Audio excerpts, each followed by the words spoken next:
قد خلت من قبلكم سنن فسيروا في الأرض فانظروا كيف كان عاقبة المكذبين.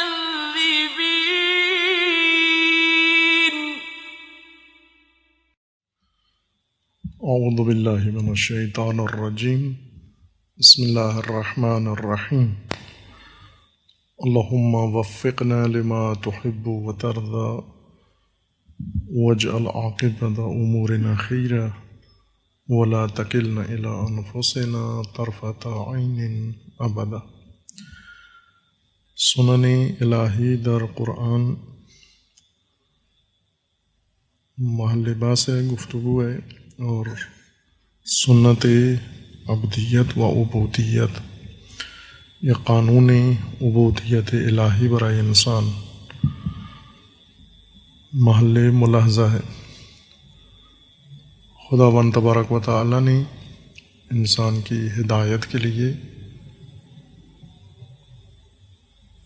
انسان کی نجات کے لیے اور مقصود خلقت تک پہنچنے کے لیے قانون عبدیت مقرر فرمایا ہے انسان کے لیے، اور اس کے مقابلے میں استکباریت ہے، استنکافیت ہے و طغیان.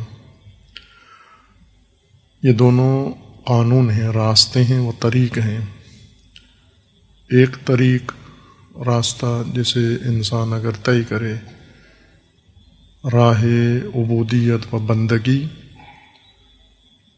اس کا انجام مثبت ہے، انسان کی نجات ہے. اور دوسرا قانون استکباریت و استنکاف و طغیان، جس کا انجام زوال و ہلاکت ہے انسان کی. عبودیت سے مراد یہ ہے کہ انسان اپنے رب کی طرف سے جو کچھ اس کی پرورش کے لیے، ارتقاء کے لیے، تکامل کے لیے ضابطہ بنا ہے، قانون بنا ہے، دین مقرر ہوا ہے، اس کی پیروی کے لیے اپنے آپ کو تیار کرے، اپنے اندر یہ حالت پیدا کرے تذلل کی، نرمی کی، خضوع کی. یہ حالت عبدیت ہے. و عبادت و بندگی اسی تسلیم حالت کے ساتھ، اسی خضوع کے ساتھ، تمام جزیات کے ساتھ قوانین الہیہ و ضوابط الہیہ کو اپنائے، عمل کرے اور ان کے مطابق زندگی بسر کرے.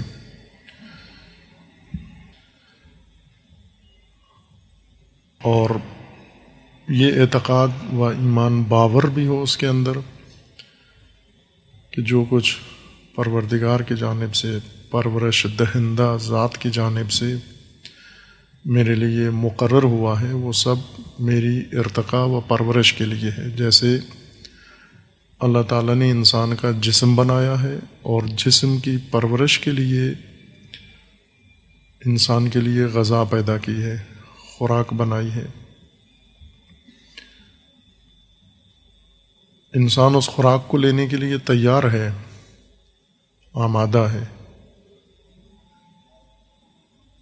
لیکن جس حالت کے ساتھ اپنی پرورش اور رشد، ارتقاء کے لیے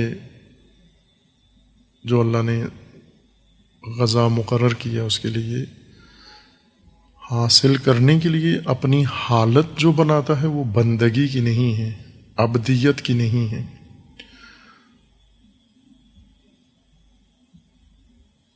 نصوص دینی میں اور دینی منابع میں تجارت، زراعت،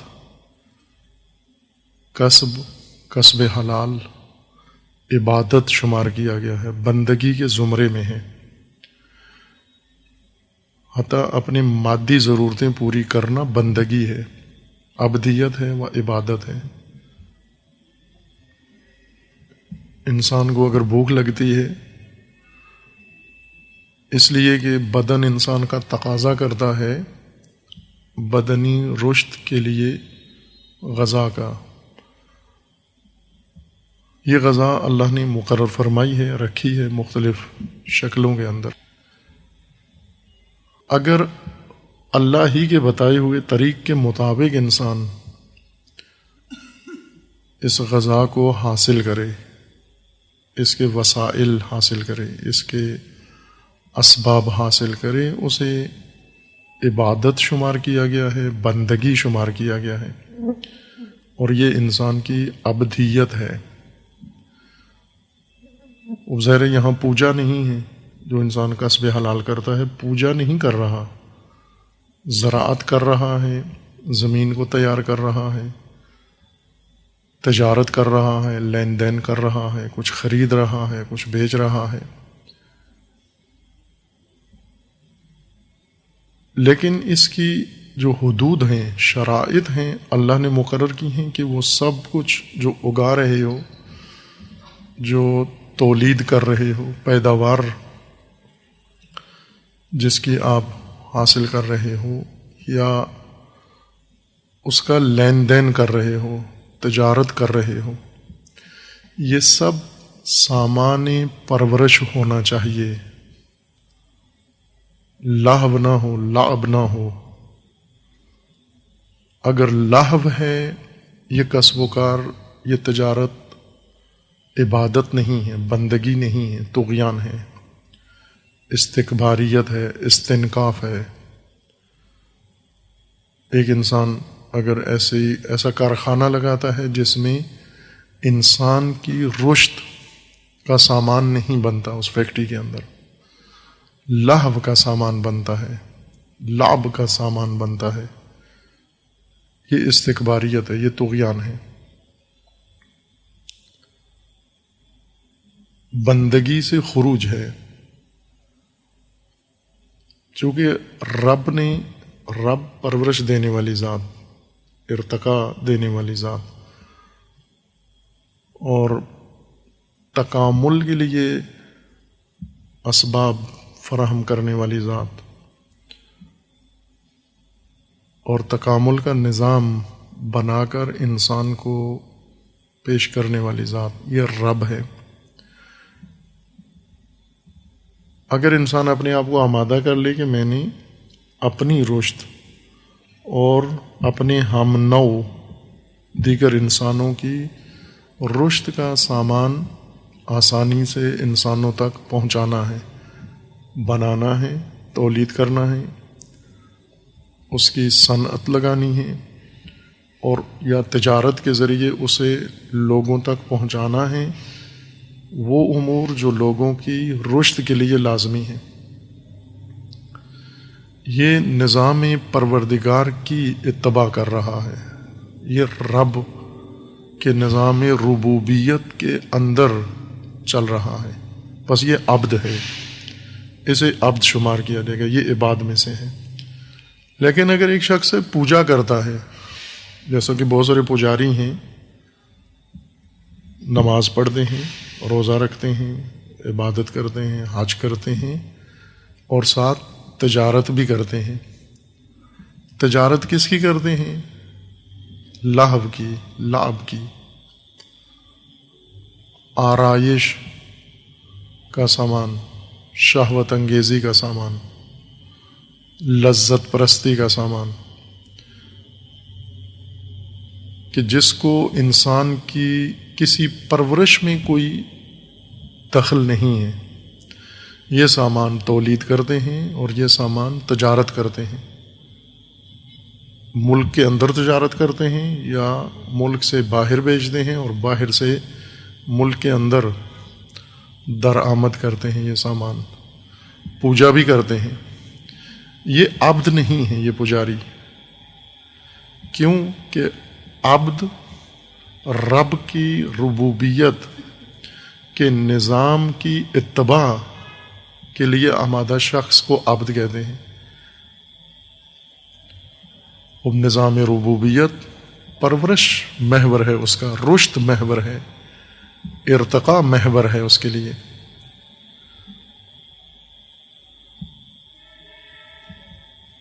جس کے ذریعے سے انسان، مثلاً ہم جسمانی پہلو مراد لے لیں، انسان کو جسم کی پرورش کے لیے غذا کی ضرورت ہے، جسم کی رشد کے لیے، ارتقاء کے لیے غذا کی ضرورت ہے، خوراک کی ضرورت ہے، جسم کی سلامتی کے لیے، بیماریوں سے بچنے کے لیے دواؤں کی ضرورت ہے۔ اگر کوئی شخص اصول الہیہ کے مطابق انسان کے جسم کی سلامتی کے لیے تجارت کرتا ہے، الہی قوانین کے مطابق تجارت کرتا ہے، اگر اس شعبے کی، یہ عبد ہے۔ لیکن اگر ایک پجاری ہے لیکن منشیات کا کاروبار کرتا ہے، لذت آور چیزوں کا کاروبار کرتا ہے، یہ عبد کے زمرے میں داخل نہیں ہے۔ اس لیے جہاں بھی بندگی کا ذکر آیا ہے، عموماً رب کی بندگی کا ذکر آیا ہے، اگرچہ اللہ کے ساتھ بھی عبدیت کا ذکر آیا ہے، لیکن زیادہ قرآن کریم میں موارد میں رب کے ساتھ ہے۔ اعبدوا ربکم، اللہ ربی و ربکم فاعبدوہ، ربوبیت کا ذکر ہے، ساتھ عبادت و بندگی ہے۔ اور ربوبیت پرورش دینے والی ذات، کہ وہ خالق بھی ہے اور مالک بھی ہے، اور انسان کو اور دیگر موجودات کو رشد دینے والی ذات ہے، یہ رشد کا سامان و اسباب پہنچانے والی ذات بھی ہے۔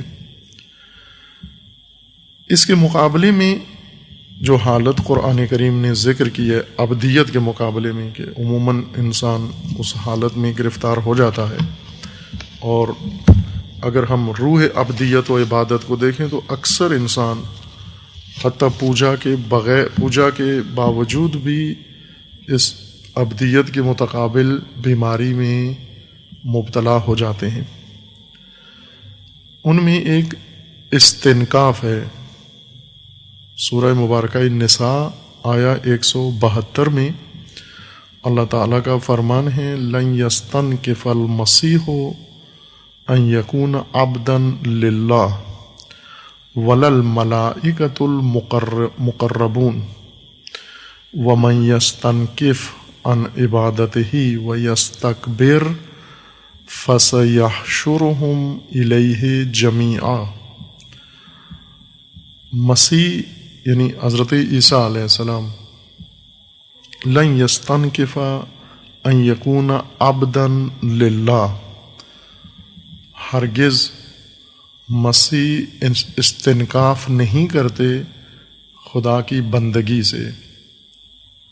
لن یستنکف المسیح ان یکون عبدا للہ، اور اسی طرح جیسے مسیح مستنکف نہیں ہے عبودیت و بندگی سے، ولا الملائکۃ المقربون، وہ بھی مستنکف نہیں ہے، ملائکہ مقربون بھی ہرگز بندگی خدا سے استنکاف نہیں کرتے۔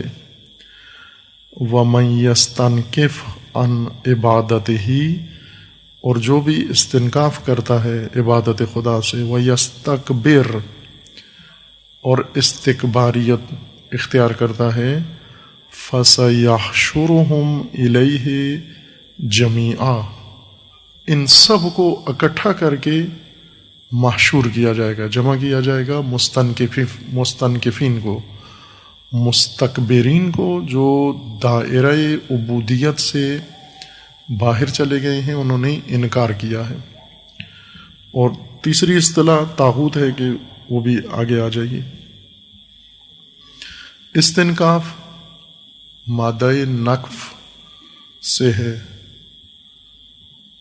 نکفا، کاف کتاب والا، نون کاف فے۔ عربی لغت میں بیزاری کے ساتھ، نفرت کے ساتھ، کسی چیز کو گھٹیا سمجھتے ہوئے اور آر محسوس کرتے ہوئے کسی چیز کو اپنے سے دور کرنا نقف کہلاتا ہے. عرب اسے کہتے ہیں ناکافہ، یعنی اس شخص نے آر سمجھتے ہوئے اور نفرت کرتے ہوئے بیزاری کے ساتھ، حقارت کے ساتھ کسی شے کو دور کیا اپنے آپ سے. جیسے مکھی اڑاتے ہیں، مکھی انسان اپنے آپ سے دور کرتا ہے، اڑاتا ہے، اس کو استنکاف کہتے ہیں. مکھی کو کوئی بھی نہیں اڑا رہا ہوتا بادل ناخواستہ، بلکہ بیزاری کے ساتھ، کہ مکھی ایسی چیز ہے جو حقیر ہے انسان کے لیے، غلاظت کے انتقال کا ایک ذریعہ ہے، کثافت منتقل کرتی ہے. آر محسوس کرتا ہے انسان مکھی سے، کہ مکھی بیٹھے اس کے اوپر، آر محسوس ہوتی ہے آدمی کو، بیزاری محسوس ہوتی ہے. اسی حالت کے ساتھ، نفرت کی حالت کے ساتھ، بیزاری کے ساتھ اور حقیر سمجھ کر مکھی کو انسان اپنے آپ سے دور کرتا ہے. یہ استنکاف ہے، یہ نقف ہے. استنکاف یہی حالت اپنے اوپر طاری کرنا، نقف کی حالت میں آنا، اور جو کچھ خداوند تبارک و تعالی نے انسان کے لیے مقرر کیا ہے، اس کی ہدایت کے لیے، رشد کے لیے، پرورش کے لیے، ارتقاء کے لیے، نمو کے لیے، تکامل کے لیے، اس کے مقصود خلقت تک پہنچنے کے لیے، اسے انسان حقارت کے ساتھ چھوڑ دے، ترک کر دے. آر محسوس کرے، دین اپناتے ہوئے، قانون خدا اپناتے ہوئے آر محسوس کرے، اپنے لیے احساس کرے کہ میرے شایان شان نہیں ہے، میں مثلا خدا کی عبادت کروں، میں بندگی خدا کی کروں، یہ میرے لیے آر ہے. میں خدا کے سامنے جھک جاؤں، میں خدا کے فرمان بجا لوں، میں اپنی مرضی چھوڑ دوں، میں اپنی خواہش ترک کر دوں، میں اپنی رضا کو نہ دیکھوں، اور جو کچھ دین میں ہے، جو کچھ اللہ نے، جو کچھ رب نے بیان کیا ہے، میں وہ انجام دوں. آبا کو چھوڑ دوں، اجداد کو چھوڑ دوں، رسم و رواج چھوڑ دوں، اور دیگر جو انسان نے جو کچھ اپنا لیا ہے. مثلا یہ آر آج آپ محسوس کرتے ہیں، دیندار فخر کرتے ہیں، دیندار تدین پر فخر محسوس کرتے ہیں. بے دینوں کے کئی گروہ ہیں. ایک گروہ بے دینوں کا نادان ہے، نافہم، جاہل، جنہیں سرے سے علم ہی نہیں ہے، اور جس طرح دین کا علم نہیں ہے، دین کے مقابلے میں بنائے گئے راہوں کا بھی علم نہیں ہے. ایک بڑی تعداد انسانوں کی اس زمرے میں آتی ہے جنہیں کسی چیز کا علم نہیں ہے.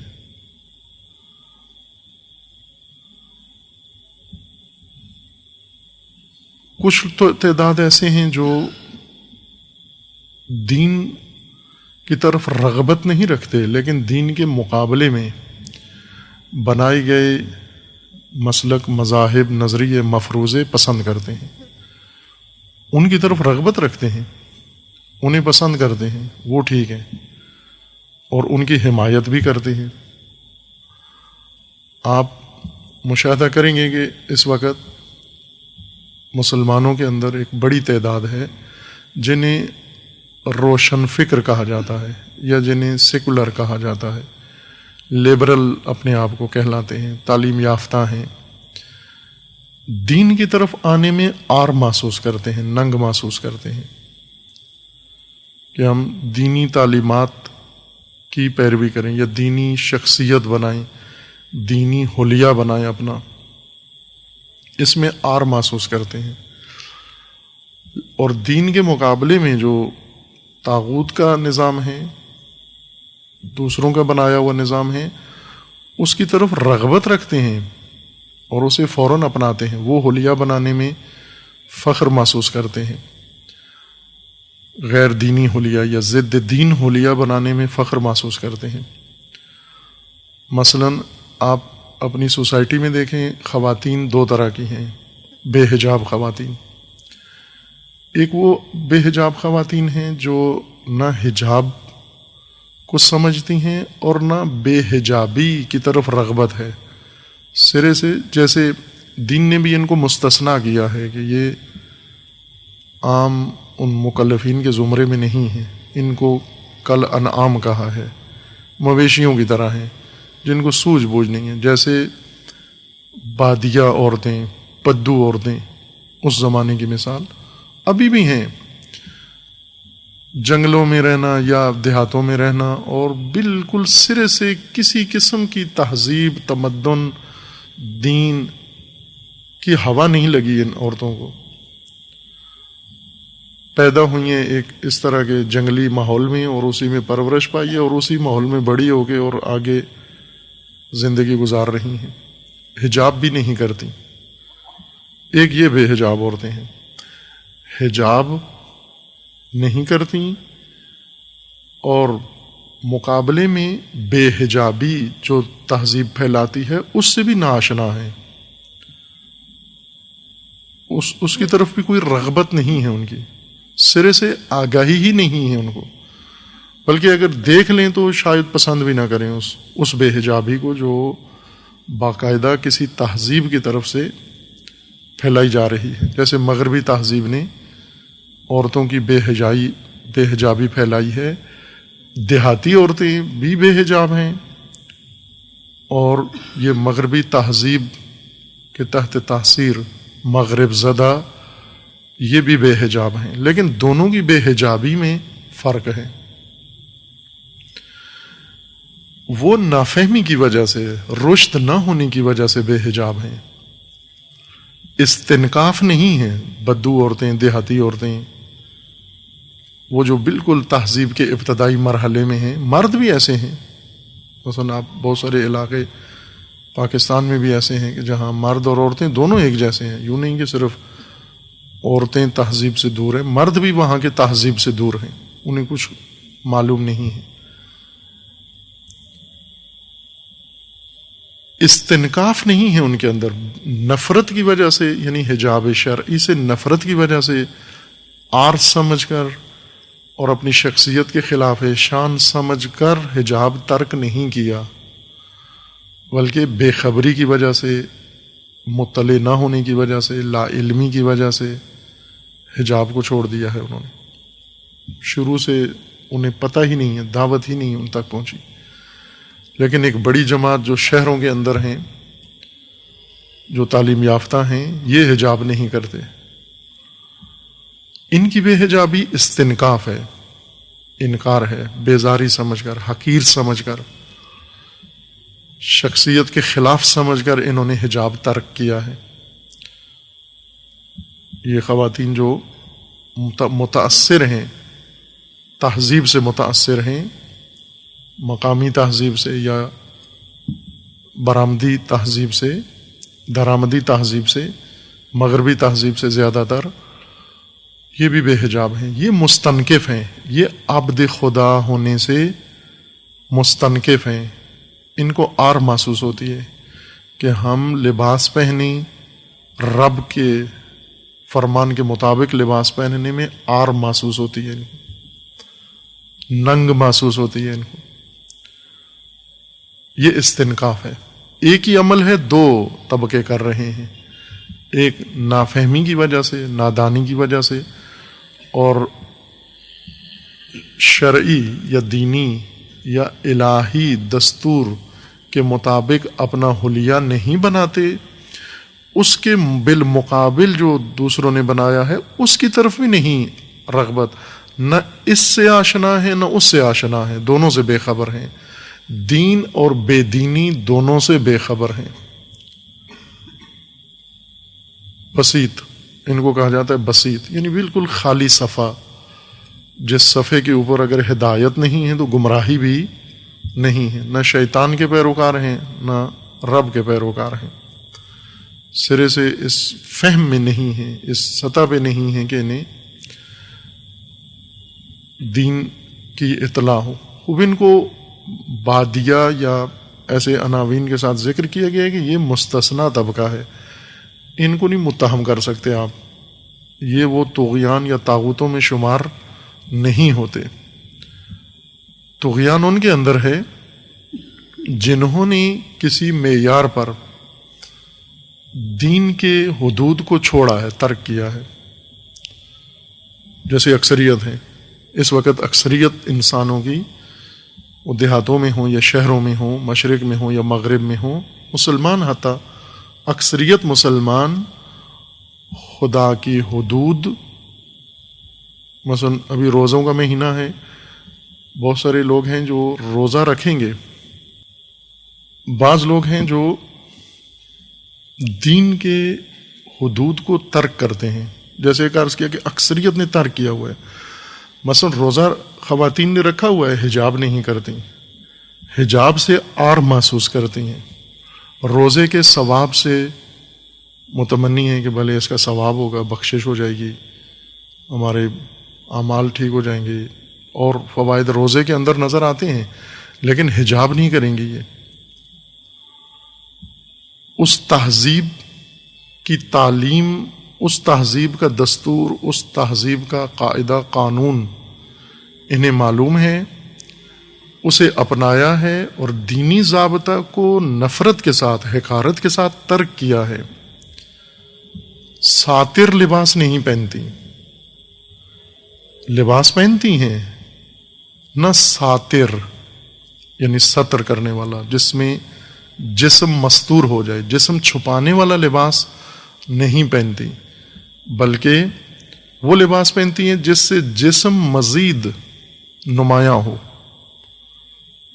جسم کی نمائش کرنے والا لباس پہنتی ہیں۔ چونکہ ایک تہذیب نے یہ لباس متعارف کروایا ہے، شہوت انگیز لباس، وہ لباس جو عورت کو، مرد کو دوسروں کے لیے، نامحرم کے لیے پرکشش بنائے اور محرز نمائش میں قرار دے، نمائش جسم کراتا ہے جو لباس۔ اب دو لباس ہیں، ایک رب نے حکم دیا، رب انسان نے، پرورش دہندہ نے، اور ایک لباس، ایک دستور، ایک فرمان اس کے مخالف تہذیب کا ہے، طاغوت کا ہے۔ طاغوت آبائی تہذیب ہو، مغربی تہذیب ہو، قدیمی ہو، جدید ہو، جو بھی حدود خدا سے باہر ہو، دین قرآن اس کو طاغوت کے نام سے یاد کرتا ہے۔ اب اس میں ہمیں قسمیں نہیں بنانی، اچھا طاغوت اور برا طاغوت، نیک طاغوت اور بد طاغوت نہیں بنانا۔ طاغوت جو حدود خدا سے تجاوز کرے، باہر ہو کہ جو چیز بنے، حد الہی سے، دستور خدا، فرمان الہی سے باہر جو چیز قائم ہوگی وہ طغیان ہے۔ ابھی سے موسمیات والے وارننگ دے رہے ہیں کہ اس سال بارشیں زیادہ ہوں گی، ندیوں میں، نالوں میں طغیان آئے گا، لہذا تیاریاں کر لو اپنی۔ یہ طغیان متوقع ہے۔ طغیان سے مراد کیا ہے؟ یعنی ندیاں، نالے، بارشیں ہوں گی اور ندیاں، نالے بپھر جائیں گے، اپنی مقررہ حدود سے پانی باہر چلا جائے گا۔ باہر ہو کر وہ پانی ممکن ہے فائدہ بھی پہنچائے، مثلا ایک گلی گندی ہے اور نہر کے ساتھ ہے، نہر کا پانی حد سے باہر ہو کے گلی میں چلا گیا اور ساری گلی دھو کے بالکل اس پانی نے صاف کر دی، وہ ہے پھر بھی طغیان ہے۔ آپ کہیں گے نہر میں طغیان آیا، ندی میں طغیان آیا ہے، اگرچہ اس نے سڑک دھو دی، گلی دھو دی، لیکن ہے پھر بھی طغیان ہے۔ اسے نہیں کہہ سکتے یہ اچھا طغیان ہے۔ طغیان طغیان ہے، حد سے نکلنا، حد سے باہر جانا، تجاوز کرنا طغیان ہے۔ اب اللہ کے رب کا نظام ہے انسان کے لیے جامع، چونکہ رب نے بنایا ہے، خالق نے بنایا ہے، اور خالق نے انسان کی رشد کے لیے کسی چیز کو نظر انداز نہیں کیا۔ استنکاف بیزاری کے ساتھ، نفرت کے ساتھ، حقارت کے ساتھ کسی چیز کو دور کرنا، جیسے اشارہ کیا کہ روزمرہ کرتے ہیں آپ استنکاف، آپ کی روز کی حالت ہے کہ جن چیزوں کو آپ ناپسندیدہ قرار دے کر انہیں دور کرتے ہیں، مکھی دور کر دیتے ہیں، حشرہ کوئی قریب سے آئے اسے دور کرتے ہیں، اور دور کرنے کا انداز بھی یہ ہوتا ہے، مثلا انگلی کے پچھلے حصے سے اس کو مارتے ہیں کہ سیدھا ہاتھ بھی نہ لگے، اس کو پشت سے ایسے اس کو دور کر دیتے ہیں یہاں سے۔ یہ حقارت، نفرت کی ایک علامت ہے، بیزاری کی۔ اسی طرح دور کرنے کو استنکاف کہتے ہیں۔ ورنہ اگر آپ مکھی آئے اور مکھی کو آپ بڑے ادب پیار سے پکڑیں، پھر اس کو بڑے احترام کے ساتھ دور کریں، یہ استنکاف نہیں ہے۔ دور تو کر دی مکھی آپ نے، لیکن استنکاف نہیں ہے، ساتھ بیزاری، نفرت اور ناپسندیدگی شامل نہیں کی آپ نے، بس استنکاف نہیں ہے۔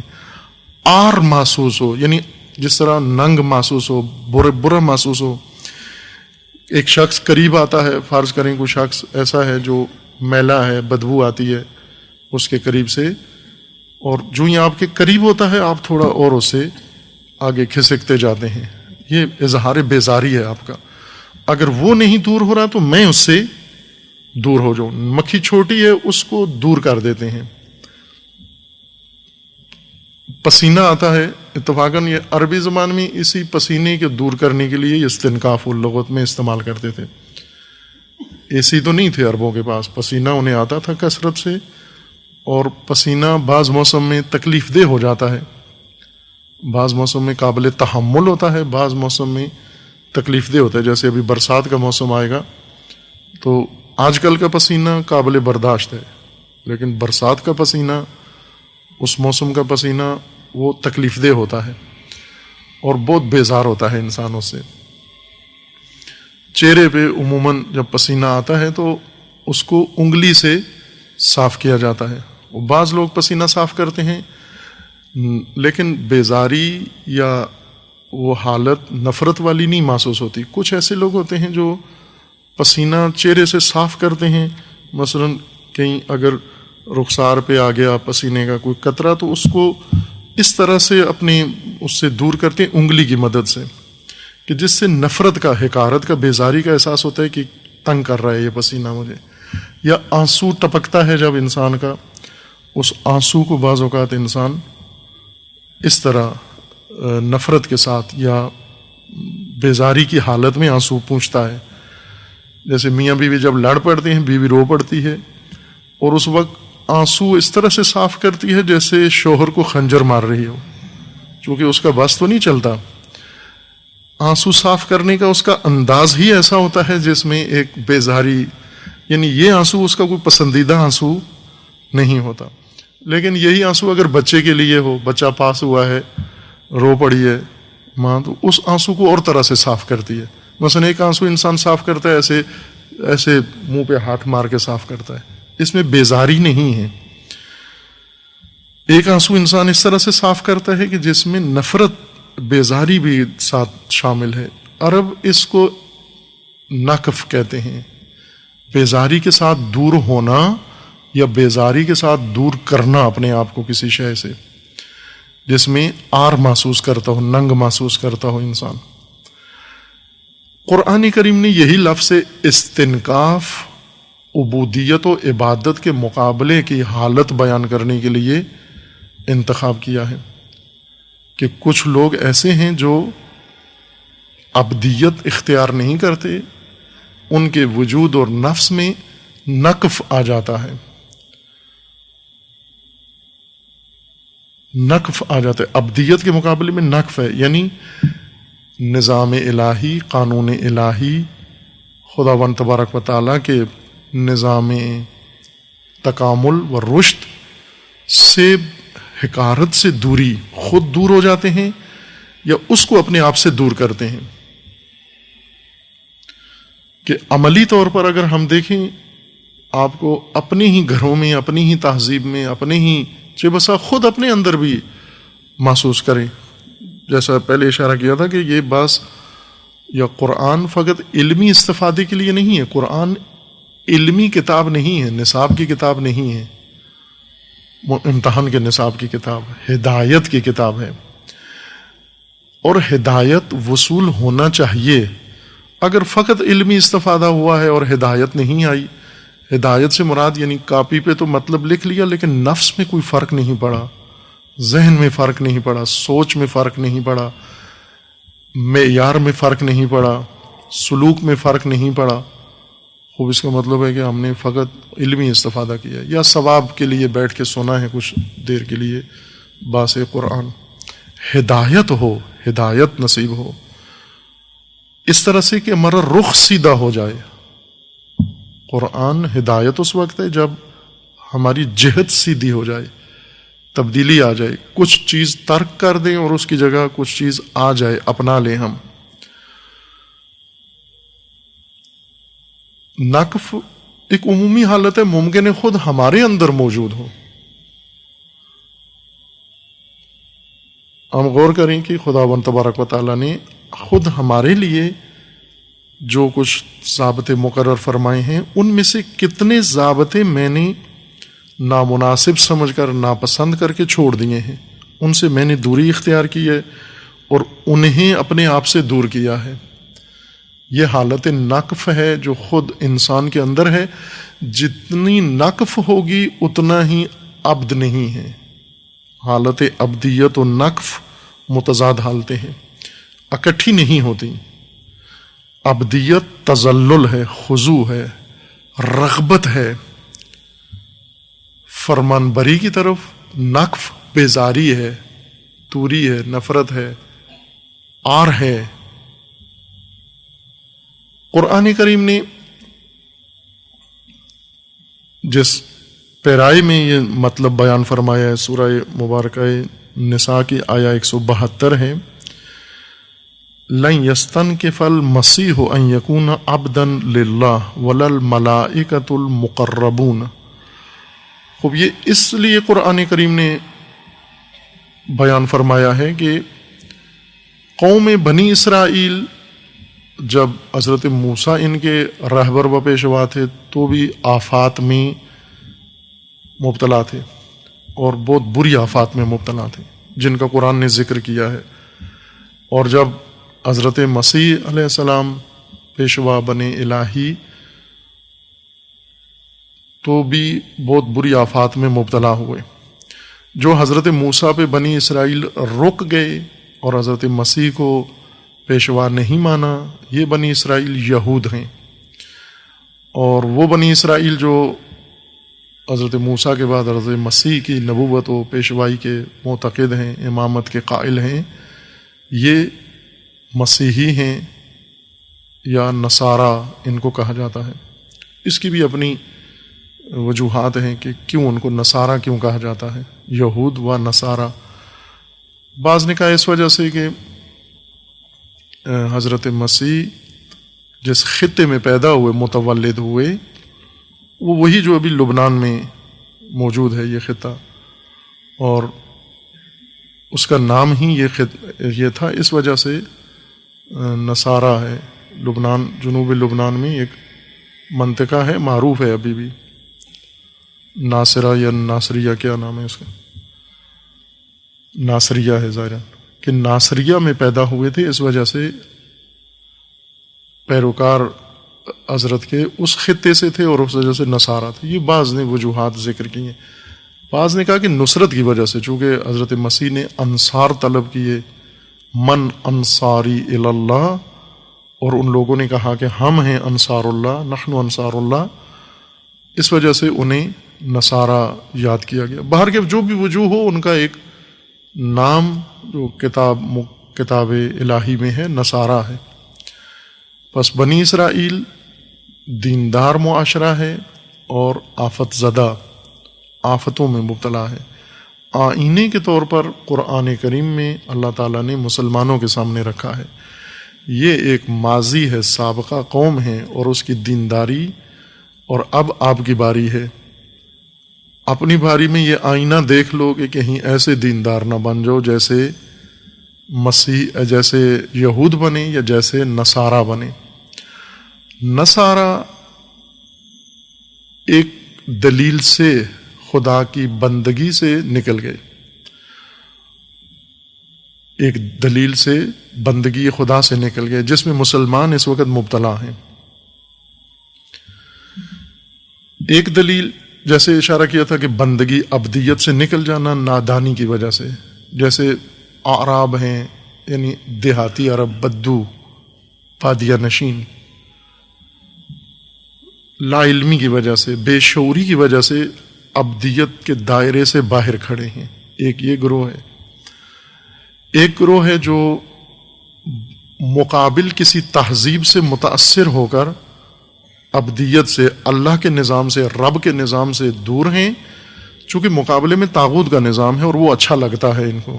جیسے اس وقت مسلمانوں کی کیفیت ہے کہ مغربی تہذیب ان کو بہاتی ہے اور اللہ کے فرامین پسند نہیں آتے. جب موازنہ کرتے ہیں تو انہیں نہیں اپناتے، انہیں ترجیح دیتے ہیں.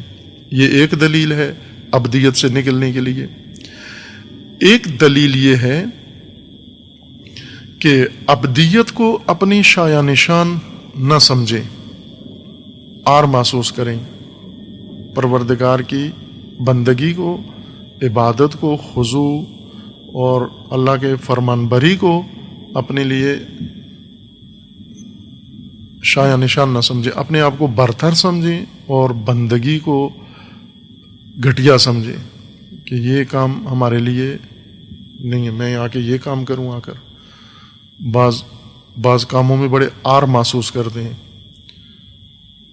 مثلا اگر کوئی دیکھنا چاہتا ہے کہ میرے اندر یہ حالت ہے یا موجود ہے یا نہیں، قوانین ماننا بعض کے لیے آر ہے. میں لائن میں کھڑا ہوں، میں اتنا ہوں، مثلا بڑا پیرزادہ، شہزادہ، مخدوم زادہ، نواب زادہ، میں لائن میں کھڑا ہوں، یہاں سب کھڑے ہوئے، میں بھی وہیں پہ کھڑا ہوں.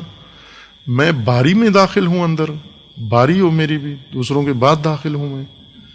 میں بھی وہیں بیٹھوں جہاں دوسرے بیٹھے ہوئے ہیں، میں بھی اسی گیٹ سے جاؤں جہاں سے سب جاتے ہیں. یہ اپنے لیے آر محسوس کرتے ہیں. جو سب کرتے ہیں وہی میں کام کروں. یہ حالت بعض کے اندر پیدا ہو جاتی ہے. مسیحیت کے اندر یہ آفت پیدا ہوئی، وہ بندگی خدا کے بجائے بندگی عیسیٰ میں مصروف ہو گئے. اللہ کو رب ماننے کے بجائے عیسیٰ کو رب مان لیا، پوجا عیسیٰ کی شروع کر دی. عیسیٰ کو مختلف القابات دیے، کبھی ابن اللہ کہا، کبھی خود اللہ کہہ دیا، کبھی فرزند کہہ دیا، نعوذ باللہ. اس قسم کی آفات میں مبتلا ہوئے. خود حضرت عیسیٰ کے متعلق شخصیت عیسیٰ ان کے لیے رکاوٹ بن گئی. وہ ہستی جو انہیں ربانی بنانے آئے تھے، جس طرح کل آپ کی خدمت میں آیت بیان کی تھی کہ ما کان لبشر، سورہ آل عمران کی آیا 79 میں تھا، ما کان لبشر ان یؤتیہ اللہ الکتاب والحکم والنبوہ ثم یقول للناس کونوا عبادا لی من دون اللہ ولکن کونوا ربانیین بما کنتم تعلمون الکتاب وبما کنتم تدرسون. کسی بشر کو یہ حق نہیں پہنچتا کہ اللہ اسے کتاب دے، آسمانی حکومت دے، نبوت دے، اور وہ لوگوں سے کہے کہ میرے بندے بنو اللہ کے بجائے، بلکہ اسے کہنا چاہیے کہ لوگوں کو ربانی بنو، ربانی ہو جاؤ کتاب کی تعلیم سے، اور جو کچھ تم تدرس کرتے ہو، درس لیتے ہو، اس کے ذریعے سے تم ربانی بنو. تعلیم و درس تدریس سے لوگوں کو ربانی بنائے، نہ کہ اپنا بندہ بنائے. حضرت مسیح نے یہی کام کیا، لوگوں کو ربانی بنایا، دعوت دی ربانی بنے، پیروئے رب بنے، نظام رب کے مطیع و فرمان بردار بنے، عبد خدا بنے. لیکن لوگوں کی بے شعوری کی وجہ سے اور بعض گمراہوں کی وجہ سے انہیں خود عیسیٰ رب نظر آنا شروع ہو گئے۔ خصوصیات ایسی تھیں عیسیٰ علیہ السلام کے اندر کہ ان کے لیے وہ خصوصیات باعث بنی کہ یہ عیسیٰ کے بارے میں، حضرت عیسیٰ کے بارے میں ان شبہات کا شکار ہو کے گمراہی کا شکار ہو جائیں، اور حضرت عیسیٰ کو خدا یا ابن اللہ مثلا یا اس طرح کے اور القابات جو ذکر کیے گئے ہیں یا ان کے اعتقادات میں ہیں بیان کریں۔ جیسے تثلیث کے قائل ہو گئے عیسائی۔ تثلیث سے مراد یعنی توحید در تثلیث و تثلیث در توحید، کہ خدا ایک ہے، ایک ہوتے ہوئے تین ہے، تین ہوتے ہوئے ایک ہے، یہ ایک تین ہے اور تین ایک ہیں۔ یہ اس قسم کی سنا ہوگا، یہ جگتیں کبھی ذاکرین خطبہ بھی ممبروں پر بیان کرتے ہیں، میں تو ہو گیا، تو میں ہو گیا، میں ہو گیا، تو ہو گیا۔ اس قسم کی یہ دیہاتیوں کے سامنے عرفان بکھیر رہے ہوتے ہیں۔ اب یہ عیسائیت سے ایسی یہ گنجلک چیزیں نکلی ہیں جو بعض روایات دین میں بھی، اسلام میں بھی شامل ہو گئی، اور اس سے لوگوں کو گمراہ کرنے کا عمل شروع ہوا۔ حضرت عیسیٰ علیہ السلام کو مسیحیت میں بعض گمراہوں نے یہ کام کیا، اور پھر عوام سوچتے نہیں ہیں، وہ جب دیکھتے ہیں، مشاہدہ کرتے ہیں کہ معجزہ، سب سے بڑا معجزہ یہ تھا کہ حضرت مسیح علیہ السلام بغیر والد کے پیدا ہوئے، اور یہی ان کی گمراہی کا باعث بن گیا۔ جو معجزہ خدا نے ان کی ہدایت کے لیے انجام دیا، ظاہر کیا بغیر والد کی ولادت، وہ نافہموں کی گمراہی کا باعث بن گیا۔ چونکہ معتدل لوگ، امیر المومنین علیہ السلام کا فرمانا ہے کہ ہدایت کے مقابلے میں تین طبقات ہوتے ہیں، ہمیشہ تین گروہ ہوتے ہیں ہدایت کے مقابلے میں: مفرط، مفرط اور معتدل، عادل۔ مفرط اور مفرط ہمیشہ گمراہ ہوتے ہیں، اسی ہدایت سے گمراہی لیتے ہیں۔ ایک افراط کرتا ہے، ایک تفریط کرتا ہے، اور ایک اس ہدایت کو جیسے ہے ویسے ہی سمجھتا ہے، ہمیشہ ایسے ہے۔ قرآن کے مقابلے میں تین گروہ ہیں: افراطی، تفریطی و معتدل۔ معتدل اردو معتدل یا پنجابی معتدل نہیں ہے، ہمارا معتدل مفرط اور مفرط سے زیادہ خراب ہوتا ہے۔ جس کو ہم معتدل سمجھتے ہیں وہ دونوں سے بدتر ہوتا ہے۔ ہمارا تہذیب کا جو معتدل ہے، تہذیب کا معتدل کیا ہوتا ہے؟ درمیانہ آدمی، وہ جو ادھر بھی جاتا ہے، ادھر بھی جاتا ہے، اس سے بھی ملتا ہے، اس سے بھی ملتا ہے، سب کے ساتھ جس نے اچھی الیک سلیک رکھی ہوئی ہے، اس کو ہم کہتے ہیں بڑا معتدل آدمی ہے، جو سب سے برا آدمی ہے دین کے نزدیک، سب سے برا ہے۔ ہمارا معتدل یہ ہے، دین کا معتدل یہ نہیں ہے۔ دین کا معتدل وہ ہے جو نہ اس کے پاس جاتا ہے نہ اس کے پاس جاتا ہے، فقط حق پہ قائم رہتا ہے، نہ افراط میں جاتا ہے نہ تفریط میں، نہ دائیں طرف نہ بائیں طرف۔ ہمارا معتدل، تہذیب کا معتدل، پاکستانی معتدل، جو دائمی بھی ہوتا ہے بائیں بھی ہوتا ہے، کبھی کبھار صراط پر بھی آ جاتا ہے، وہ ہر جگہ نظر آتا ہے۔ اس لیے تو اسی کو ہمیشہ کہتے ہیں یہ یا غیر جانبدار، نہ حق کے ساتھ ہوتا ہے نہ باطل کے ساتھ ہوتا ہے، نظارہ کرتا ہے، اور اس کو کہتے ہیں یہ بڑا اچھا آدمی ہے، اس نے نہ اس گروہ کا ساتھ دیا نہ اس گروہ کا ساتھ دیا۔ یہ معتدل سب سے بد معتدل ہے، افراط و تفریط سے زیادہ بدتر ہے، بلکہ یہ مجمع قباحت ہے، دونوں قباحتوں کا مجمع ہے، دونوں قباحتیں اس کے اندر اکٹھی ہو گئی ہیں۔ مثلا ایک آدمی پلید ہو جائے، نجاست ہو جائے ایک نجاست سے، ایک نجس ہو جائے دوسری نجاست سے، اور ایک ایسا ہے کہ دو اکٹھا ان دونوں نجاستوں سے نجس ہو جائے۔ ایک نجاست کا حوض ہے، ایک آدمی اس میں گر گیا، ایک دوسرا نجاست کا کوئی حوض ہے، وہ ایک دوسرا اس میں گر گیا، ایک آدمی وہ ہے جو باری باری ان دونوں میں اترا ہے۔ ہم اس کو سب سے اچھا سمجھتے ہیں، یہ جو باری باری دونوں نجاستوں میں اترا ہے، ہمارے ہیں یہ سب سے اچھا ہے۔ اگر رہبر چننے کا وقت آئے تو اسی کو کہتے ہیں یہ رہبر ہونا چاہیے، چونکہ یہ دونوں حوض میں اترنا جانتا ہے، یہ اس میں تعصب نہیں ہے، دونوں نجاستیں قبول ہیں اس کو۔ افراط و تفریط دو قباحتیں ہیں اعتدال ان دونوں سے دوری کا نام ہے، نہ کہ دونوں کا مجمع ہو، دونوں کو اکٹھا کرنے والا، دونوں سے الگ ہو جو، وہ اعتدال پر ہوتا ہے۔ ہدایت کے مقابلے میں اس طرح سے علی علیہ السلام اپنے ذات کے بارے میں فرماتے ہیں کہ سَيَحْلَقُ فِيهَا صِنْفَانِ یا رجلان، صنفان ہے بعض روایات کے اندر، نہج البلاغہ میں بھی، کہ میری ذات میں امیر المومنین اپنے متعلق فرماتے ہیں کہ میرے بارے میں، میری ذات میں دو گروہ ہلاک ہو جائیں گے، تباہ ہو جائیں گے، گمراہ ہو جائیں گے۔ ایک مفرطن قال و مفرطن غال، ایک افراطی قالی ناسبی، اور ایک تفریطی، پہلا ایک تفریطی قالی،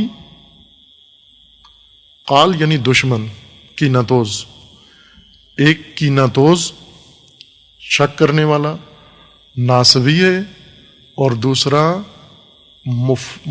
افراطی غالی، مفرط غالی، جو حد سے آگے بڑھا، ایک حد سے گرانے والا ناسبی قالی دشمن، اور ایک حد سے بڑھانے والا غالی، یہ دونوں ہلاک ہیں۔ اور نجات کس کو ملے گی؟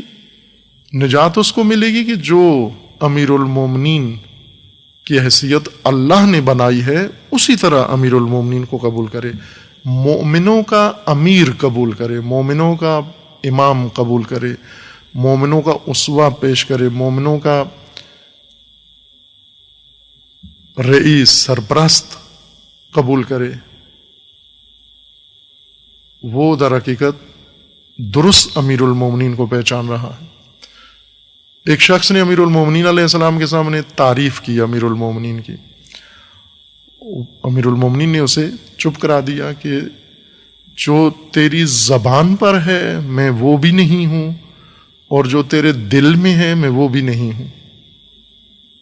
بعض اوقات ہوتا ہے کہ انسان منافق چہرہ، دل میں اس کے اور احساس ہوتا ہے، زبان سے منہ پہ اور اظہار کرتا ہے۔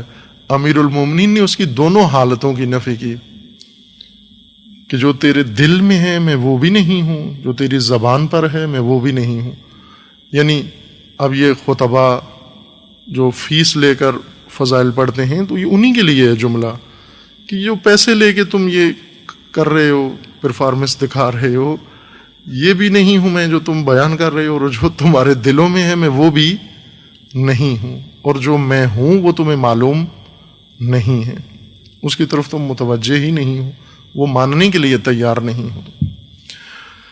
حضرت مسیح کے بارے میں یہ مشکل مسیحیوں کو پیش آئی، پیروکاروں کو پیش آئی، کہ وہ مسیحی کے حجاب میں رک گئے اور خود حضرت مسیح کو خدا مان لیا، رب کو چھوڑ دیا، اللہ کو چھوڑ دیا۔ ان کو متوجہ کرنے کے لیے خداوند تبارک و تعالیٰ نے فرمایا کہ بندگی خدا سے تمہارے اندر استنکاف آ گیا ہے، تم خدا کی بندگی کو اپنے شایہ نشان نہیں سمجھ رہے، جبکہ جس کو تم خدا کہہ رہے ہو وہ تو عبد خدا ہے، مسیحی بندہ خدا ہے، مسیحی کو فخر ہے، افتخار حاصل ہے۔ جس طرح امیر المومنین فرماتے ہیں کہ میرے لیے افتخار ہے، فخر ہے یہ کہ میں بندہ خدا ہوں، عبد خدا ہوں۔ کفا بی فخرا یا کفا لی فخرا، میرے لیے فخر کے لیے یہی کافی ہے کہ میں عبد خدا ہوں۔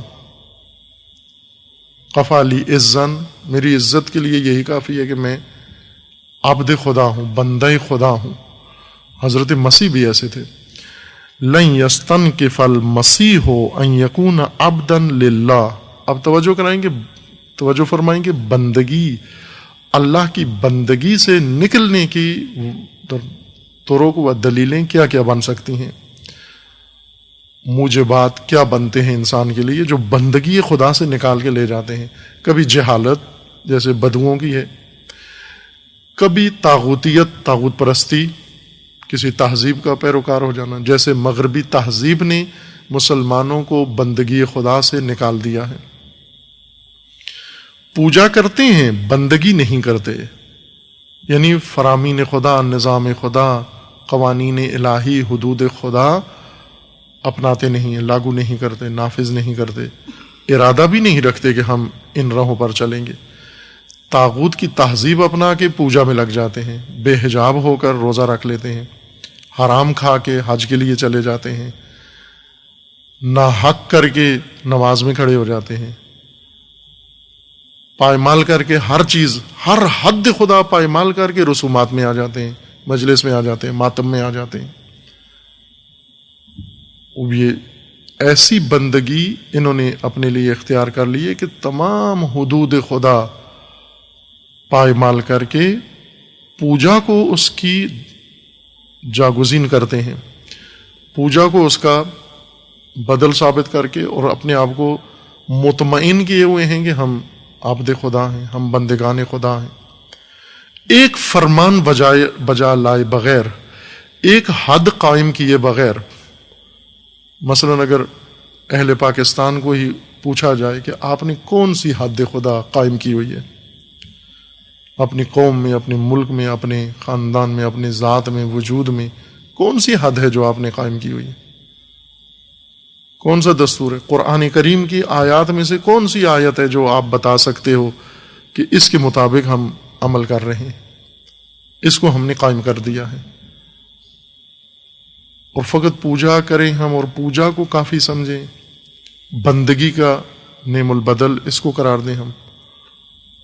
بندگی یہ نہیں ہے، بندگی سے نکل آئے، ایک جہالت کی وجہ سے، ایک طاغوت پرستی کی وجہ سے، اور ایک ان حجب کی وجہ سے، جیسے حضرت مسیح کے بارے میں شبہات کا شکار ہو گئے، گمراہی کا شکار ہو گئے، اور مسیح کو ابن اللہ یا خود اللہ کہہ دیا، نعوذ باللہ۔ یہ تیسری وجہ ہے کہ بندگی خدا سے انسان نکل جاتا ہے، جہالت ہے یہ بھی۔ لن یستنکف المسیح، مسیح کو تو کوئی آر نہیں تھی ان یکون عبدا للہ، کہ وہ عبد خدا ہو، مسیح کو تو ذرا برابر آر نہیں تھی، وہ دل و جان سے عبد خدا تھے۔ ولل ملائکۃ المقربون، اور نہ ہی ملائکہ مقرب الہی آر محسوس کرتے ہیں بندگی خدا پہ، بلکہ یہ ان کے لیے اعزاز ہے۔ وَمَن يَسْتَنْكِفْ عَنْ عِبَادَتِ، جو بھی بیزاری اختیار کرے گا بندگی خدا سے، وَيَسْتَكْبِرْ، اور استنکاف و استکباریت اختیار کرے گا، فَسَيَحْشُرُهُمْ إِلَيْهِ جَمِيعًا، ان سب کو خدا اکٹھا کرے گا۔ سَيَحْشُرُهُمْ، یہ سب کے سب اکٹھے کر دیے جائیں گے۔ جو بھی بندگی خدا سے استنکاف کریں گے، بندے نہیں شمار ہوں گے، عباد اللہ نہیں ہوں گے، یہ سب اکٹھے کر دیے جائیں گے۔ خوب یہ بے شک کہیں کہ ہم یہ کرتے تھے، مثلا کہیں کہ ہم تو عیسیٰ کو مانتے تھے، وہ بے شک مانتے تھے عیسیٰ کو، لیکن عبد خدا نہیں تھے، آپ بندگان خدا نہیں تھے۔ جس کو مان کر، جس کے بارے میں شبہے میں مبتلا ہوئے، وہ عبد خدا ہے، اور وہ آپ کو ربانی بنانے آیا ہے، آپ اس کے بارے میں شک میں پڑ کر عبدیت خدا سے نکل گئے ہو۔ آپ کو اکٹھا کرنا ہے کن کے ساتھ؟ جس نے بھی بندگی خدا سے باہر قدم رکھا ہے، استکباریت کی ہے، وہ استنکاف کیا ہے، سَيَحْشُرُهُمْ إِلَيْهِ جَمِيعًا، یہ سب اکٹھے کر دیے جائیں گے، ہر قوم سے، ہر سرزمین سے، ہر نسل سے، ہر عصر سے، یہ سب اکٹھے کر دیے جائیں گے۔ یہ ایک ہے، ان کا مسلک ایک ہے، کیا ہے؟ مستنکف و مستکبر، یہ سب جمع کیے جائیں گے سارے۔ عباد کے ساتھ نہیں ہوں گے، بندوں کا محشر اور ہوگا، بندوں کو الگ اکٹھا کریں گے، جو عباد خدا ہیں، بندگی خدا میں ہیں، یہ الگ اکٹھے ہوں گے، اور جو بندگی سے الگ ہیں وہ الگ جمع ہوں گے۔ سورہ مائدہ میں آیا، یہ سورہ مائدہ کی آیا 72 بھی پڑھ لیں ہم، یہ سورہ نساء کی آیا 172 تھی، سورہ مائدہ کی آیا 72 میں ہے، چونکہ مضمون مشابہ ہے ان کا اس لیے اس کو پہلے پڑھ دیتے ہیں۔ لقد کفر الذین قالوا ان اللہ هو المسیح ابن مریم وقال المسیح یا بنی اسرائیل اعبدوا اللہ ربی وربکم انہ من یشرک باللہ فقد حرم اللہ علیہ الجنہ ومأواہ النار وما للظالمین من انصار۔ اب حضرت مسیح کا موقف بندگی اور کھول کے قرآن نے بیان کر دی سورہ مائدہ میں۔ لقد کفر الذین قالوا، یہ کافر ہیں جنہوں نے یہ کہا ہے، جنہوں نے عقیدہ بنایا ہے، کافر ہیں جن کا یہ کہنا ہے قالوا ان اللہ هو المسیح ابن مریم، مسیح ابن مریم اللہ ہے، یہ کافر ہیں۔ خوب اگر کوئی شخص کھڑا ہو کے کہے نہیں میں نے تو ایسے نہیں کہا تھا، مسیح ابن مریم اللہ ہے، میں نے تو کہا تھا کہ موسیٰ ابن عمران اللہ ہے، وہ کیا وہ بھی کافر ہے یا نہیں ہے؟ آیت کریمہ میں ہے کہ وہ کافر ہے جس نے مسیح ابن مریم کو اللہ کہا، اللہ مانا، وہ کافر ہے۔ اب ایک شخص کھڑا ہو کے خدا کے سامنے کہے کہ اب آپ نے تو قرآن میں فرمایا ہے جو مسیح ابن مریم کو اللہ کہے گا وہ کافر ہے، اور میں مسیح کو اللہ نہیں کہتا بلکہ موسیٰ کو اللہ کہتا ہوں، آیا یہ شخص کافر ہے یا نہیں ہے؟ نہیں ہے، کافر ہے۔ کوئی فرق نہیں پڑتا مسیح کو اللہ مانے یا موسیٰ کو اللہ مانے، ابراہیم کو اللہ مانے یا اسماعیل کو اللہ مانے، یا رسول اللہ حضرت محمد صلی اللہ علیہ وآلہ وسلم کو اللہ مان لے، کافر ہے۔ جو علی ابن ابی طالب کو اللہ مانے، جو حسن ابن علی کو مانے، جو علی ابن حسین کو مانے، جو حسین ابن علی کو مانے، جو کسی بھی غیر اللہ کو اللہ مانے گا، یہ آیت فرما رہی ہے یہ کافر ہے۔ لقد کفر الذین قالوا ان اللہ هو المسیح ابن مریم۔ آپ توجہ فرمائیں کہ اس وقت دین پر کیا افتاد نازل ہوئی ہے، اور کون لوگ مسلمان کہلاتے ہیں اور کون لوگ شیعہ کہلاتے ہیں، دونوں کے بارے میں۔ مسلمان کون کہلاتے ہیں؟ جو مکمل طور پر ڈوبے ہوئے ہیں مغربی تہذیب میں، ایک حد خدا قائم نہیں کی، اور تعارف ان کا مسلمان والا، یہ مسلمان کہلاتے ہیں۔ اور اپنے آپ کو شیعہ پاکستان میں کون کہلا رہے ہیں یا باقی چند جگہوں پر؟ جو معتقد ہیں علی ابن ابی طالب نعوذ باللہ اللہ ہے، جو نعرے لگاتے ہیں علی اللہ، علی رب۔ قرآن کہہ رہے کافر ہیں۔ لقد کفر الذین قالوا، جنہوں نے یہ کہا عیسیٰ ابن مریم، مسیح ابن مریم اللہ ہے، یہ کافر ہے۔ جس نے کہا جبرائیل خدا ہے یہ کافر ہے، جس نے کہا اسرائیل اللہ ہے یہ کافر ہے، جس نے کہا آدم اللہ ہے یہ کافر ہے، جس نے کہا محمد رسول اللہ اللہ ہے یہ کافر ہے، جو آل رسول کے بارے میں کہے یہ اللہ ہے یہ کافر ہے۔ خوب یہ کافر دنیا کے سامنے چہرہ بنا ہوا ہے کس کا؟ شیعہ کا۔ یہ شیعہ کہلاتا ہے، جس کو قرآن کہہ رہا ہے یہ کافر ہے۔ یہ تو جو مسلمان مکمل مغربی تہذیب میں ڈوب گیا ہے اور کوئی شک چھوڑی نہیں، اس نے ہر کام اس نے مقدس سمجھ کر مغربی تہذیب کا اپنایا ہے،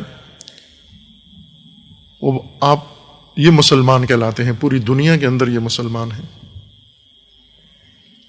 کتنی بڑی افتاد دین کے اوپر، کتنا بڑا سانحہ دین کے ساتھ المیہ، کہ جن کو قرآن کیا کہہ رہا ہے وہ خود کو یا مسلمان کہلوا رہے ہیں یا شیعہ کہلوا رہے ہیں۔ لقد کفر الذین قالوا ان اللہ هو المسیح ابن مریم وقال المسیح. خوب یہ کفار کا کہنا ہے کہ عیسیٰ اللہ ہے، اور مسیح کا کیا کہنا ہے، عیسیٰ خود کیا کہتے ہیں. وقال المسیح یا بنی اسرائیل، مسیح کا یہ کہنا ہے اے اولاد اسرائیل، اعبدوا اللہ ربی و ربکم، اللہ کی بندگی کرو جو میرا رب ہے اور تمہارا بھی رب ہے. رب کی بندگی کرو. اللہ میں نہیں ہوں، رب میں نہیں ہوں، رب اللہ ہے، میرا بھی اور تمہارا بھی، اور میں بھی اس کا بندہ ہوں، تم بھی اس کے بندے بنو. میں بھی اس کی بندگی میں ہوں، تم بھی اس کی بندگی میں جاؤ. یا بنی اسرائیل اعبدوا اللہ ربی و ربکم انہ من یشرک باللہ فقد حرم اللہ علیہ الجنہ. جس نے بھی شرک کیا، اللہ کے ساتھ کسی کو شریک ٹھہرایا، اللہ کے فرشتے کو خدا کے ساتھ شریک ٹھہرائے، اللہ کے نبی کو اللہ کے ساتھ شریک ٹھہرائے، اللہ کے ولی کو اللہ کے ساتھ شریک ٹھہرائے، اس کے لیے جنت حرام ہے. فقد حرم اللہ علیہ الجنہ ومأواہ النار، اس کا ٹھکانہ جہنم ہے. وما للظالمین من انصار، اور یہ وہ ظالم ہیں جن کا کوئی مددگار نہیں ہوگا. جہنم سے بچانے والا، ان ظالموں کا بچانے والا کوئی بھی نہیں ہوگا. یہ صراحت ہے قرآن کی، یہ وضاحت ہے قرآن کی بندگی کے بارے میں کہ قرآن کریم نے بہت ساری چیزیں تدریجاً بیان کی ہیں. ہدایت کا نظام، یہ بھی دلچسپ نکتہ ہے بندگی کے بارے میں. اور بہت ساری چیزیں ایسی ہیں جن میں مرحلہ وار بیان کیا ہے. مثلا ایک مرحلہ پہلے بیان کیا، پھر اس مرحلے کے بعد مرحلہ دیگر ذکر کیا، پھر نہائی مرحلہ، آخری مرحلہ، آخر میں جب نظام اسلامی، حکومت اسلامی قائم ہو گیا، آخری مرحلہ بیان کر دیا. سوائے ایک نقطے کے کہ جسے مرحلہ وار بیان نہیں کیا. روز اول، دعوت اول میں اس کو 2 ٹوک بیان کیا، اور آخری آیت تک اس کو 2 ٹوک ہی رکھا، اس پہ مرحلہ وار نہیں کہا. مثلا شراب، جس طرح عموماً یہ شراب خار اپنے لیے قرآن سے جو جواز نکالتے ہیں کہ پہلے خوب شراب، چونکہ قرآن کا فرمانا ہے کہ اس میں فائدہ کم ہے، نقصان زیادہ ہے. یہ نہیں کہتا پہلے دن قرآن کے یہ حرام ہے، یہ فساد ہے، بلکہ کہتا ہے کہ اس میں دیکھو فائدہ کم ہے اور نقصان زیادہ ہے. یعنی عقل کی بات کی، عقل مندوں کے لیے. اب شرابی میں عقل کہاں سے آئی؟ عقل ہوتی، شراب معوفی عقل کو کرتی ہے. نشہ سب سے پہلا حملہ ہی عقل پر کرتا ہے. اس کی حرمت کی ایک وجہ بھی یہی ہے کہ عقل اس سے ختم ہو جاتی ہے. انہیں یہ کہا گیا کہ اس میں فائدہ کم ہے اور نقصان زیادہ ہے. اس سے چھوڑ دینا چاہیے تھا ان کو، یعنی یہی کافی ہے، عاقل کے لیے یہی کافی ہے کہ ایک کام جس میں فائدہ کم ہے، نقصان زیادہ ہے، عقل کہتی ہے چھوڑ دو، یہ ممنوع ہے، یہ حرام ہے. ہر وہ کام جس میں فائدہ کم اور نقصان زیادہ ہے، یہ شرعاً ناجائز ہے. بے شک عقل کہے، بے شک عقل کہے یہ حرام ہے. مثلا ایک چیز آپ کھاتے ہیں، ڈاکٹر آپ کو کہہ رہے ہیں اس میں فائدہ کم ہے، نقصان زیادہ ہے، آپ کا نہ کھائیں، ممنوع ہے، یہ حرام ہے، یہ حرام ہے، یہ نہ کھائیں آپ، کیونکہ نقصان زیادہ ہے اور نقصان حرام ہے. آپ نہ کہو کہ قرآن میں کہاں لکھا ہے. قرآن کہہ رہا ہے کہ وہ چیز جس میں فائدہ کم اور نقصان زیادہ ہو وہ ممنوع ہے. عقل تشخیص دیتی ہے فائدے کہاں ہیں، نقصان کہاں ہیں. یہ پہلا مرحلہ تھا. بعد میں آ کر کہا کہ یہ رجس ہے، عمل شیطان ہے، یہ ازلام ہو، شراب ہو، فلاں ہو، یہ چیزیں یہ رجس ہیں، پلیدی ہیں اور عمل حرام ہے، یہ نہ کریں آپ. اسی طرح مثلا عبادت، نماز، روزہ، یہ تدریجاً لاگو کیے. مکہ میں کسی پر نہیں تھے واجب یہ چیزیں، رسول اللہ خود انجام دیتے تھے. آپ کے لیے تھے یہ احکام، لیکن عوام کے لیے نہیں تھے، ان کے لیے کوئی ضرورت نہیں تھی. یہ بعد میں جب نظام اسلامی بنا تو بہت ساری چیزیں ان کے لیے لازم و واجب قرار پائیں. سوائے بندگی کے لیے پہلے دن سے 2 ٹوک دعوت شروع ہی اس سے ہوئی، بندگی خدا سے. یہ وہ چیز نہیں ہے جو تدریجاً بدلنی ہے کہ پہلے مرحلے میں آپ بندگی بت ذرا کم کر دیں، بندگی خدا ساتھ ساتھ شروع کر دیں، پھر آہستہ آہستہ بت کی بندگی کو کم کرتے جائیں، خدا کی بندگی بڑھاتے جائیں، پھر آہستہ آہستہ بت کی بندگی چھوڑ دیں اور اللہ کی بندگی اپنا لیں. یہ کام نہیں ہوا. 2 ٹوک طور پر بندگی خدا و بس، چونکہ دوسری کوئی گنجائش نہیں ہے کہ انسان عبد ہو فقط خدا کے لیے، غیر خدا کے لیے کوئی گنجائش نہیں ہے. فقد حرم اللہ علیہ الجنہ ومأواہ النار وما للظالمین من انصار. سورہ مائدہ آیا 60 میں، یہ چونکہ اس پہلی آیت سے مربوط تھی تو پہلے پڑھ دیئے. آیا 72 آیا 60 میں ہے.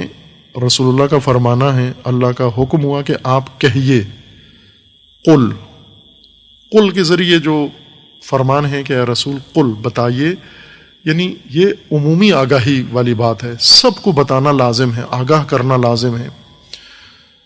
یہ بیداری کا عمل ہے اور سب تک پہنچنا یہ آواز ضروری ہے. قل حل انبئکم بشر من ذلک مثوبۃ عند اللہ. آیا آپ کو بتائیں کہ اس سے بدتر شر جو سزا کے لحاظ سے، جزا کے لحاظ سے خدا کے ہاں سب سے بد شر ہے، اور اس سے بدتر کوئی شر نہیں ہے جس کی سخت سزا اللہ کے ہاں ہوگی. بتائیں آپ کو. مثلا پہلے سے کچھ امور شر سمجھے جا رہے تھے، کچھ عمل، کچھ انسان، کچھ قومی، کچھ رویے شر کے طور پر مشہور تھے اور سب انہیں کہتے تھے یہ غلط ہے، یہ شر ہے. اللہ تعالیٰ نے فرمایا کہ اس سے بڑا شر جس کی سزا خدا کے ہاں زیادہ سخت ہے وہ بتائیں آپ کو.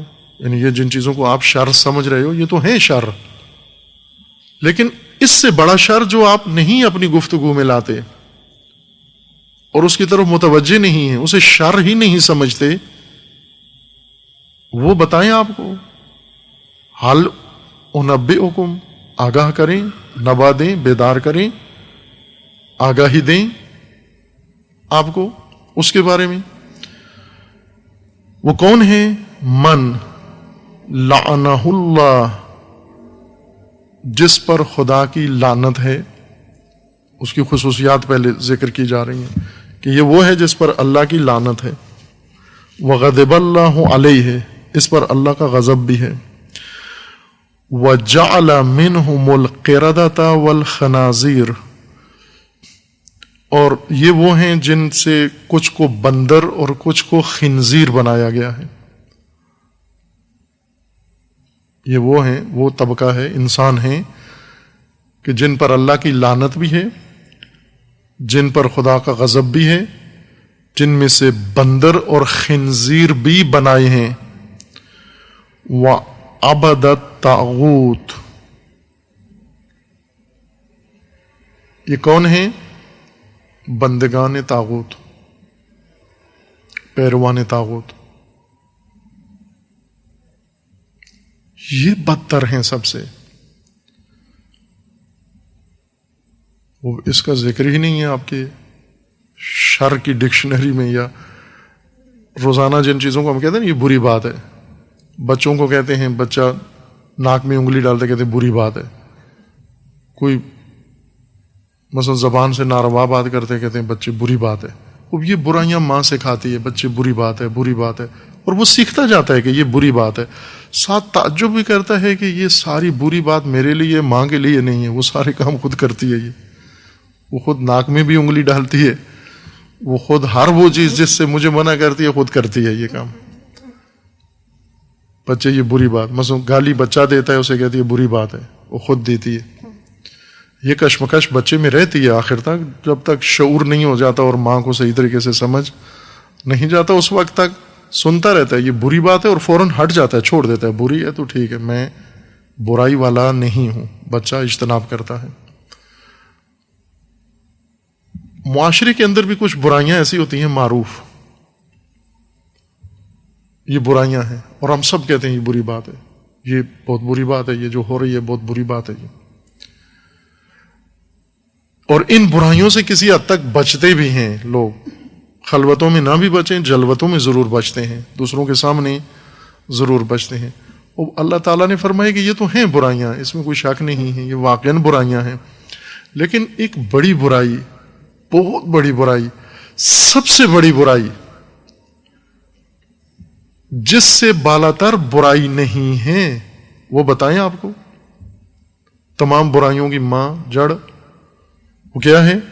هل انبئکم بشر من ذلک مثوبۃ عند اللہ، اللہ کے ہاں جزا کے لحاظ سے، سزا کے لحاظ سے سب سے بڑی برائی، هل انبئکم، جاننا چاہتے ہو؟ بتائیں کون ہے؟ من لعنہ اللہ وغضب علیہ وجعل منہم القردۃ والخنازیر وعبد الطاغوت، جنہوں نے بندگی طاغوت کی ہے، جن سے ہم نے خنزیر اور بندر بنائے ہیں، اور جن پر غضب ہے خدا کا، و جن پر لعنت ہے خدا کی، یہ سب سے بڑی برائی ہیں۔ اولئک شر مکانا، یہ سب سے برے ٹھکانے میں جائیں گے، سب سے برا انجام، سب سے برا مکان، سب سے برا فرجام و عاقبت ان کی ہوگی۔ شر مکانا، ان سے بڑی سزا کسی کو نہیں ملے گی، جنہوں نے جو عبد الطاغوت ہیں، وَأَضَلُّ عَنْ سَوَاءِ السَّبِيلِ، سیدھی راہ سے بھٹکے ہوئے میں یہ سب سے زیادہ گمراہ ہیں، جنہوں نے بندگی خدا چھوڑ کر بندگی طاغوت اختیار کی ہے، یہ سب سے بڑے مجرم ہیں، یہ سب سے بڑی برائی ہے۔ هل انبئکم بشر من ذلک، اب یہ وہ برائی ہے جو عام تہذیب نہیں، اس کو برائی نہیں سمجھتی، ہم ان چیزوں کو برائی سمجھتے ہیں جنہیں تہذیب برا کہتی ہے۔ تہذیب کہتے ہی اس ضابطے کو ہیں، اس قانون کو ہیں کہ جس کی طرف عمومی لوگوں کی رغبت اور رجحان ہو، اور جس کے توڑنے پر سرزنش کریں، سب سرزنش کریں، اسی کو تہذیب کہتے ہیں۔ تہذیب کی تعریف یہی ہے۔ مثلا کون سی چیزیں تہذیب کہلاتی ہیں، کون سی نہیں کہلاتی۔ آپ کوئی کام کریں باہر جا کر، اگر سب نے مذمت کی، دیکھو یہ کتنا غلط کام کر رہا ہے، اگر سب نے برا بلا کا مذمت کی، سمجھو یہ تہذیب کا کام تھا جس کے خلاف ورزی کی آپ نے۔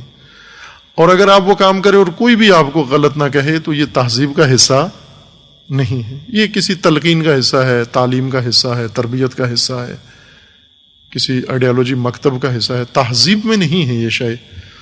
میں ایک مثال دیتا ہوں، مثلا آپ پاکستان کے اندر اگر خواتین موٹر سائیکل چلائیں، سب مذمت کرتے ہیں، یہ کتنی بری بات ہے، یہ عورت موٹر سائیکل چلا رہی ہے۔ وہ اس کا مطلب ہے کہ عورت کا موٹر سائیکل چلانا تہذیب کے خلاف ہے۔ تہذیب میں ہے کہ عورت موٹر سائیکل نہ چلائے، موٹر سائیکل میں بیٹھتی ہے، ساتھ مرد کے ساتھ بیٹھتی ہے، اور خطرناک ترین طریقے سے بیٹھتی ہے، خودکشی کی غرض سے، جس طرح یہ پاکستانی خواتین موٹر سائیکل کے پیچھے بیٹھتی ہیں، سامان بھی لیا ہوتا ہے، بچہ بھی لیا ہوتا ہے، ہاتھ بھی کسی جگہ نہیں ہوتا ہے، بہت ماہر، گرتی نہیں ہے، ورنہ جس خطرناک طریقے سے یہ بیٹھتی ہیں اس خطرناک سواری پر، موٹر سائیکل اتنی خطرناک سواری ہے، جو چلا رہا ہے اس کے دونوں ہاتھ ہینڈل پر ہیں، مسند تھامے ہوئے ہیں، اور اس کو کہا جاتا ہے کہ ہیلمٹ بھی پہننا ہے، اور اس کے دونوں پاؤں نیچے پیڈل پر بھی ہوتے ہیں، ہاتھ دونوں ہینڈل پر ہیں، سیٹ کے اوپر ہے، اور دونوں سیٹ کے آر پار بیٹھا ہوا ہے، اور پاؤں بھی دونوں ٹیکے ہوئے ہیں اس نے. اگر اس کو جھٹکا لگے یا کچھ ہو جائے تو چونکہ اعضاء اس کے مضبوط جگہ پر ہے, سہارا ہے, لہذا گرنے کا کم امکان ہے. پھر بھی تاکید کرتے ہیں کہ ہیلمٹ پہننا ہے ساتھ. یہ کہہ سکتا ہے کہ میرے ہاتھ تو پکڑے ہوئے ہیں میں نے, یا پاؤں بھی میرے پیڈل کے اوپر ہیں, تو مجھے کوئی خطرہ نہیں ہے. اس کے لیے ہیلمٹ ضروری ہے. وہ پیچھے جو بیچاری بیٹھی ہوئی ہے, ایک پہلو کے بل بیٹھی ہوئی ہے, بچہ بھی گود میں لیا ہوا ہے, ہوا بھی چل رہی ہے, گرمی بھی ہے. یعنی واقعاً یہ سرکس کے ماہرین سے زیادہ ماہر ہیں یہ عورتیں جو موٹر سائیکل کے پیچھے بیٹھتی ہیں, گرتی بھی نہیں ہیں. یہ اتنی پریکٹس ہے ان کو, تہذیب اس کو معیوب نہیں سمجھتی. بلکہ اگر کوئی عورت مرد کی طرح بیٹھ جائے, سب کہتے ہیں دیکھو یہ کیسے بیٹھ گئی, اس کی مذمت کرتے ہیں کہ محفوظ ہو کے بیٹھ گئی ہے. اس طرح سے نہیں بیٹھ رہی ہو. تہذیب یہ ہے, ایک چیز کو برا کہتی ہے, ایک چیز کو برا نہیں کہتی. عبادت طاغوت کو تہذیب برا نہیں کہتی, دین بہت برا کہتا ہے.